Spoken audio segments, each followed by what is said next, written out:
With the rise of vintage and the like, so you've got brands like Ralph Lauren, and they're finding vintage pieces and then reselling it on their own platform. It's not small change for them. It's about 7% of their revenue. I think there are some core key trends that have been coming up quite recently. One thing from my background in fashion, which I'm really enjoying at the moment, is brands owning their own resale. So the resale market is becoming a very viable market for brands to enter in themselves. You've got brands like Ralph Lauren, which got their own resale program, and they're finding vintage pieces and then reselling it on their own platform. The customer has got a guarantee of the authenticity of it, but then also finding clothes that you can't just get on the high street, especially a brand like Ralph Lauren that's got such a huge history across, you've got the prep movement, you've got like 90s New York graffiti, and people can buy into that at an easy to access point. And that's about 7% of their revenue. So for a brand like Ralph Lauren, that's not small change. That's hundreds of millions of pounds. Do you see it impacting the traditional marketplaces that people used to resell on? The resale space at the moment, a lot of it happens in like specialized Facebook groups. You get like the Stone Island resale Facebook group, and there's a brand specifically, Through Dark, which is an outdoor brand, really like their positioning at the moment. And they've kind of noticed that they've got this core fan base that are trading between themselves, Facebook and more informal channels, and they've kind of taken that and created their own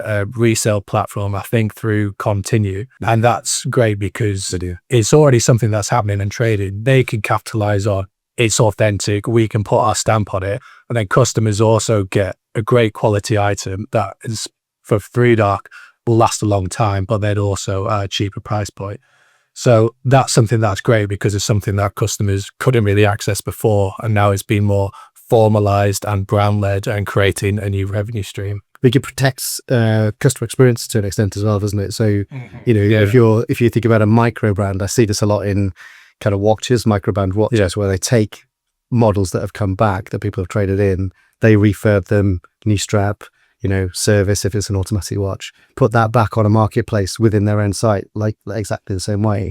And that kind of opens it up in a different way because they don't necessarily, those products might not necessarily come up on Vinted, or they might not be on a like a watch sales platform, but they were tanked on eBay or something, and that's what they're protecting. So as well as that customer experience of the customer getting a second-hand watch that's actually essentially refurbished. So I think it's got different ends of the spectrum. Yeah, something more unique that you couldn't really access because we haven't sold it in 10 years or something like that. Right. It's a really interesting time for resale. So there's what initially started as a Facebook group called Wavy Garns. They've almost become a content agency in their own right now, and they're doing a lot of social engagement and campaigns for existing brands, and they've done some incredible stuff, and how they've essentially evolved from a resale marketplace with a real strong community of advocates who all bought into not only kind of alignment of the types of brands they wanted to kind of wear and purchase, but also the mindset of like, this is us. It's almost become a collective. And I think that's something that is really useful to be able to bottle, whether it's direct as a brand or as a community, because we know how important gathering a database of consumers is for it. It's odd, isn't it? Because I think the vintage cycle's got narrower. So, growing up, vintage was 80s, 70s, but now you're saying like the Ralph Lauren 90s, Y2K. it's even getting, Y2K. So it's getting smaller cycle. So it enables brands to be able to do this as well. Yeah, that's why I like the Through Dark case for it, because it's not this big story brand that's been around for 2 seasons or something like that. I think it's less than 10 years old, and they've been able to have a demand for it and resell it in a quite desirable way.